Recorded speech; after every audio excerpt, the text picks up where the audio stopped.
Hi Mark, my name is Wayne. My Chinese name is Tu Shengwei. My student number is S06410447. I'm going to read What I Learned as a Prisoner in North Korea by Euna. I recently read about what the young generation of workers wants in Harvard Business Review. One thing that stuck out to me was don't just talk about impact, but make an impact. I'm a little bit older than you, maybe much older than you, but this is exactly the same goal that I had when I was in college. I wanted to make my own impact for those who live under injustice. It's the reason that I became a documentary journalist, the reason I became a prisoner in North Korea for 140 days. It was March 17, 2009. It is Patrick's Day for all of you, but it was the day that turned my life upside down.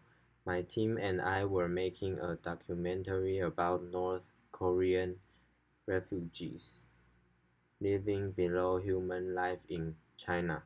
We were at the border. It was our last day of filming. There was no wire fence or bars or sign to show that it is the border, but this is a place that a lot of North Korean defectors use as an escape route.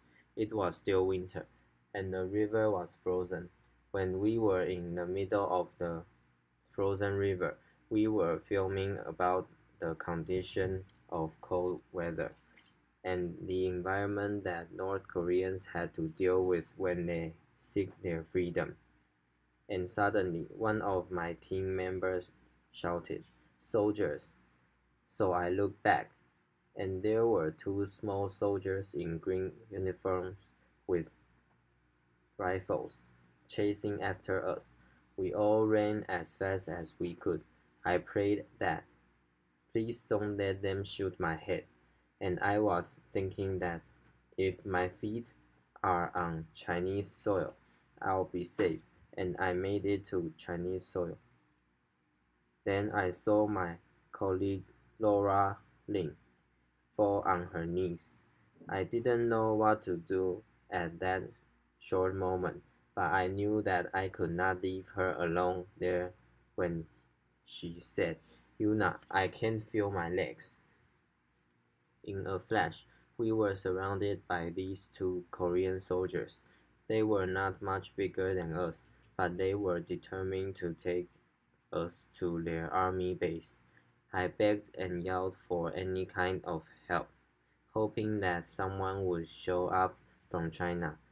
Here I was, being stubborn towards a trained soldier with a gun. I looked at his eyes. He was just a boy.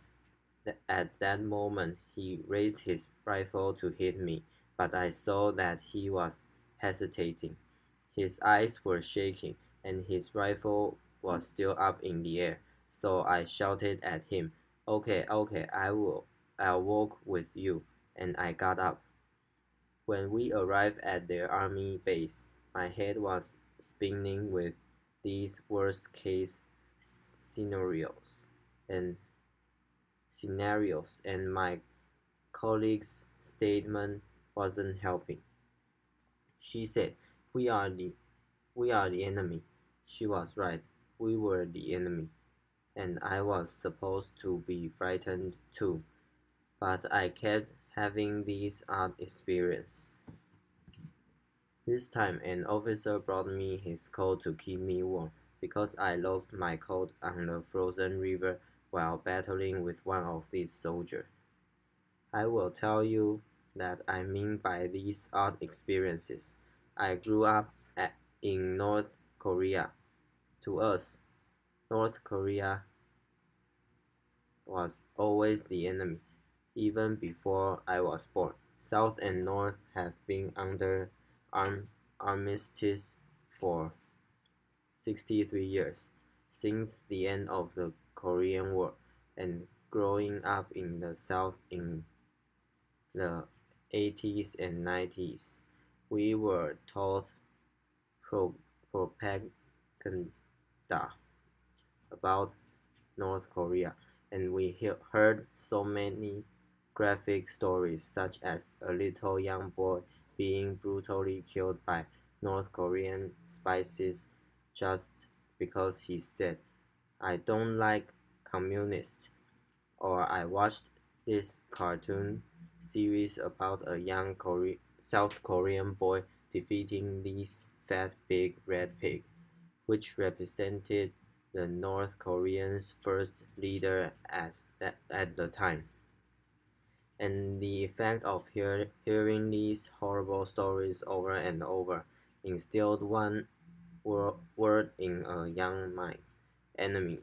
And I think at some point I dehumanized them, and the people of North Korea became equated with the North Korean government.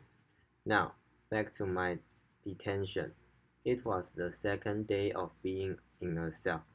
I had not slept since I was out at the border. This young guard came to my cell and offered me this small boiled egg and said, "This will give you strength to keep going." Do you know what it is like, receiving a small kindness in the enemy's hand? Whenever they were kind to me, I thought the worst case was waiting for me after the kindness. One officer noticed my nervousness. He said, "Did you think we were all these red pigs?" referring to the cartoon that I just showed you. Every day was like a psychological battle. The interrogator has me sit at a table 6 days a week and had me writing down about my journey, my work, over and over until I wrote down the confession that they wanted to hear. After about 3 months of detention, the North Korean court sentenced me to 12 years in a labor camp, so I was just sitting in my room to be transferred. At that time, I really had nothing else to do, so I paid attention to these two female guards and listened to what they were talking about. Guard A was older, and she studied English. She seemed like she came from an affluent family. She often showed up with these colorful dresses, and then loved to show off. And Garby was a younger one, and she was a really good singer. She loved to sing Celine Dion's "My Heart Will Go On," sometimes too much. She knew just how to torture me without knowing. Laughter. And this girl spent a lot of time in the morning to put on makeup, like you can see in any young girl's life. And they love to watch these Chinese drama, a better quality production. I remember Garby said, "I can no longer watch our TV shows after watching this." She got scolded for degrading her own country's produced TV shows. Garby and Garby had more of a free mind than Guard A, and she often got scolded by Guard A whenever she expressed herself. One day, they invited all these female colleagues, I don't know where they came from, to where I was held, and they invited me to their guard room and asked if one night stands really happened in the US. Laughter. This is the country where young couples are not even allowed to hold hands in public. I had no idea where they had gotten this information, but they were shy and giggly, giggly, even before I said anything. I think we all forgot that I was their prisoner, and it was like going back to my high school classroom again. And I learned that these girls also grew up watching a similar cartoon, but just propaganda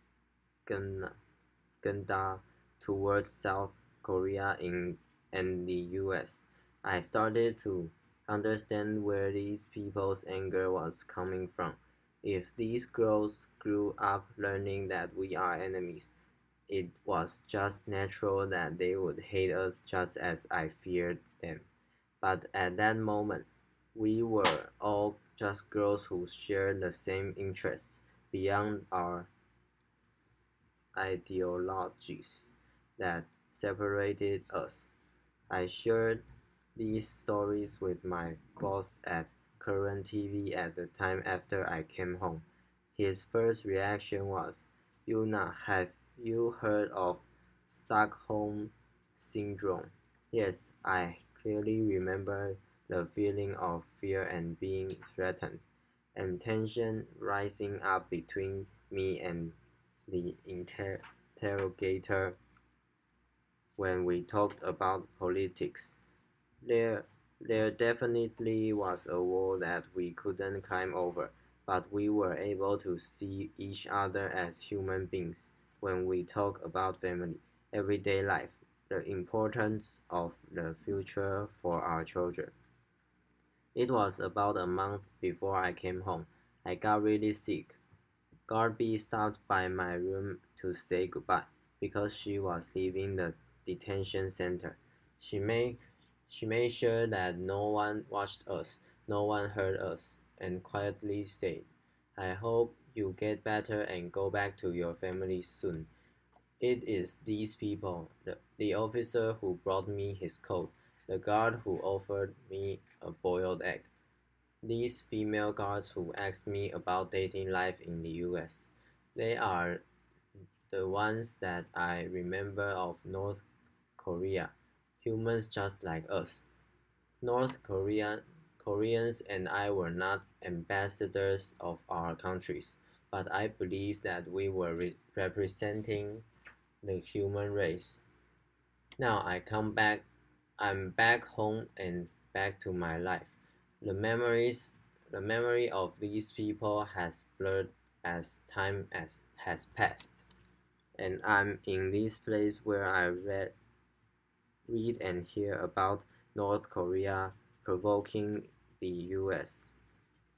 I realized how easy it is to see them as an enemy again, but I have to keep reminding myself that when I was over there, I was able to see humanity over hatred in my enemy's eyes.